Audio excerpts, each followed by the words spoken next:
Hey there folks, Jason again from Blue Label Bastards Wargaming, and I have another offering in my sojourn through the hallowed halls of Hail Caesar. And unfortunately, life kind of got in the way this week, and so I didn't get anywhere near as much done as I would like. But let's go over what I did get done over the past week, and so what I'm going to talk about is my first, I guess you'd call it a regiment, my first unit assembled. We'll take a look at the miniatures from Warlord Games Conquest of Gaul, at least the Roman miniatures. And then I want to go over briefly what I picked up from Shogun Miniatures in terms of basing, and then we're going to talk a little bit more about next steps in painting and assembly. So first off, I have my first full unit here of Roman Legionaries. There's anything particularly special about this unit, but this is kind of the average size, at least in terms of what I've seen for Warlord Games Hail Caesar in terms of the frontage. And so this is a unit of 24 early Imperial Legionaries. And so what I did is I based them all individually.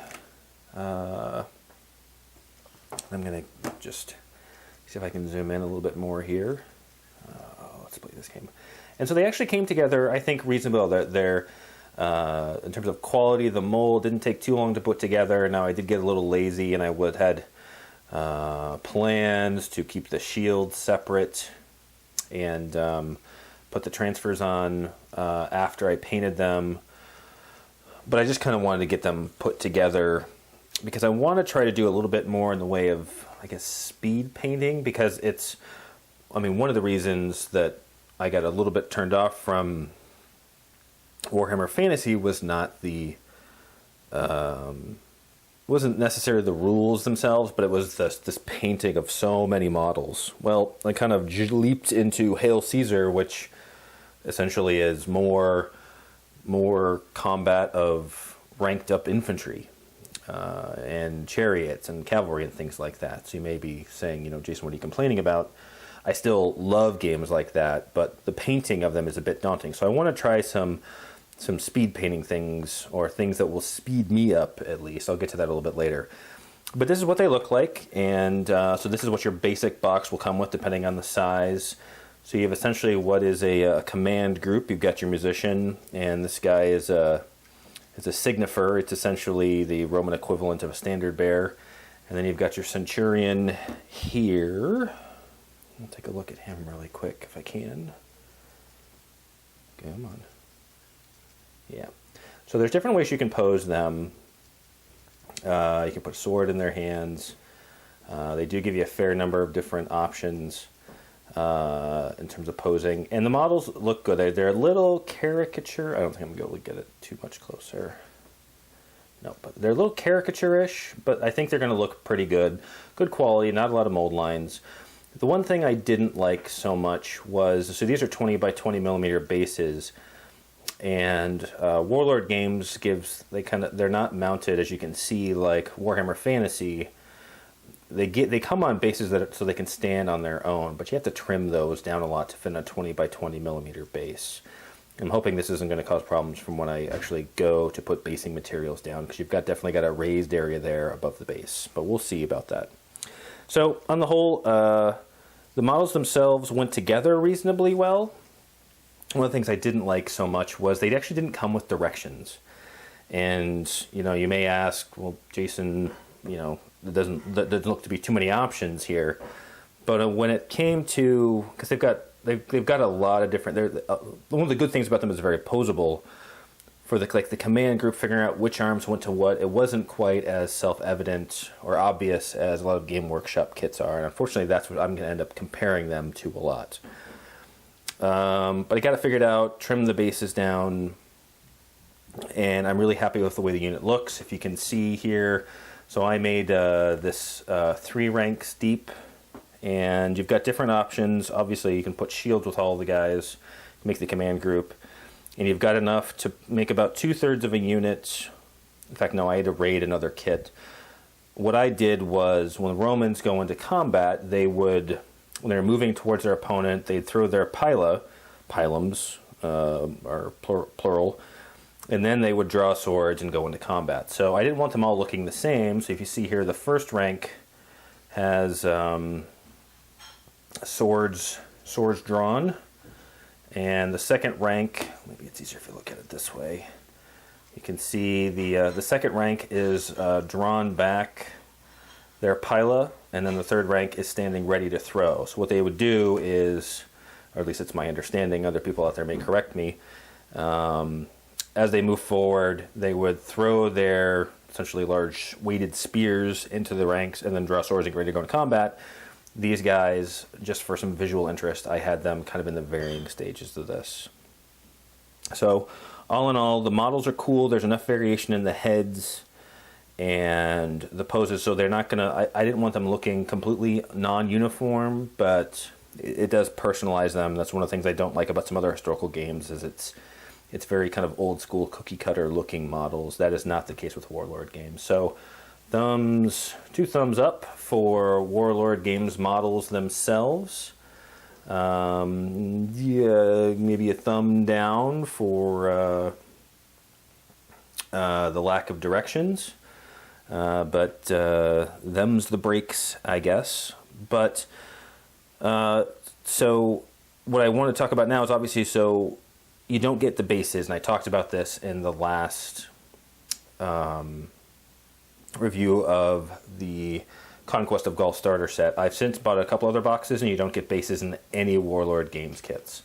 And again, some of that is because they want to give people some variety on the basing that they use. It doesn't make sense for them to give, you know, set bases like you would have in Warhammer Fantasy. I get that. But so that leaves it up to the individual person to go out and kind of decide what they wanted to do. And because I might do some Warhammer Ancient Battles, or maybe it's just because that's what I'm used to in terms of Warhammer Fantasy, I went with individual bases, and I went with a company that I had done or had used before, and it was, here we go, Shogun Miniatures. And I've bought their metal bases before. In fact, let me go back over here. Should have been a little bit more prepared. I've used them before on my Bretonnians. Pardon me. So I've used them on my Bretonnians, but I didn't use Shogun Miniatures bases. I just used the trays. And here's a quick blast from the past. We're going to move these guys out of the way briefly. And so here is Bretonnian Lance that I had done before. And here's a Shogun Miniatures base. They can custom make them, but what I did was I just took Games Workshop bases and put a magnet at the bottom, which works just fine to keep the models in, but it's a bit more time consuming, slightly more expensive, and not really necessary in terms of Warlord Games. Because I didn't have bases for these guys, it was just easy for me to buy them straight from Shogun Miniatures because they actually weren't that expensive. And again, Shogun will do custom sizes. I'll put their link in the description here. Here's a quick example of just what it looks like, what the base material looks like. Here we go. And the thickness, it's thinner than a GW base, but that looks fine. I think it's pretty unflexible, which is kind of what you're looking for, and they've got suggestions on things. And in terms of how magnetic it is, this is normally the test that you see a lot of people doing. Holds on there pretty well. We'll see what it does when they're based and painted, but overall I'm very happy with the way it looks from Shogun Miniatures. So 2 big thumbs up to them. They were a very quick turnaround. The bases all fit well. I've got all my bases set up for my various units. Here's the cavalry base 6 wide. I've got a separate one 5 wide. I've got a bunch of ones for other legionary cohorts and maniples and so on and so forth. So that's what I've done so far. I was hoping to have some painting done by now, but life kind of life got in the way. But let's talk about painting and what I am going to do next. And so I've got these guys finished. I didn't want to do a lot of painting experiments on a unit. So I got cheap off of eBay. It's called Decimation. And what this is, I think I mentioned before, you don't remove individual models. Oops, I hope if it was on camera. You don't remove individual models in Warlord games. You keep track of a unit's stamina, and once its stamina falls below a certain level, that unit is removed. So you just keep track of that with die or counters of some sort. I got these guys pretty cheap off of eBay, and they're basically just wound counters, and so they are Legionaries, which are injured. So it's just a guy kneeling down. You've got another one who'll be laying on his back with a spear through his side. And on Warlord Games forum, and I'll put a link to this in there too, they are big proponents of the Army Painter painting system, which normally I kind of wouldn't do so much. But if you want to talk about speed painting, it's advertised as it comes out looking pretty darn good. So what I'm going to try, probably when I'm back from vacation, which I'm leaving for on Wednesday, is I'm going to speed paint. I'm going to speed paint my way, and then I'm going to try the Army Painter on some of these markers. And then whatever I like the most, I'll do a video. I'll show whatever I like the most, and then we're going to do this unit. Meanwhile, I'll start assembling some of the other stuff. So again, sorry I don't have more for this video, but I wanted something out there. These are cool kits. I mean, so you get 12 of these guys, and most units in Warlord games have a stamina anywhere from between 6 to 8, depending on the size of the unit. So this should be helpful, and so I'm just going to practice kind of on these markers. Again, I'm not as worried about screwing up the paint on these, but you don't want to practice on the unit like this and have like one model be obviously painted differently than the rest. My anal obsessive compulsiveness will not allow that. So again, sorry I don't have more done, but as all wargamers know, sometimes real world issues kind of get in the way. So next time, hopefully we'll be able to talk a little bit more about my painting style, transfers, and what I've decided to go with in terms of way to kind of get these units done quickly so I can get them on the table and start playing. But in passing, like the Warlord models, they're cool 28mm, they're characterful enough to keep things interesting.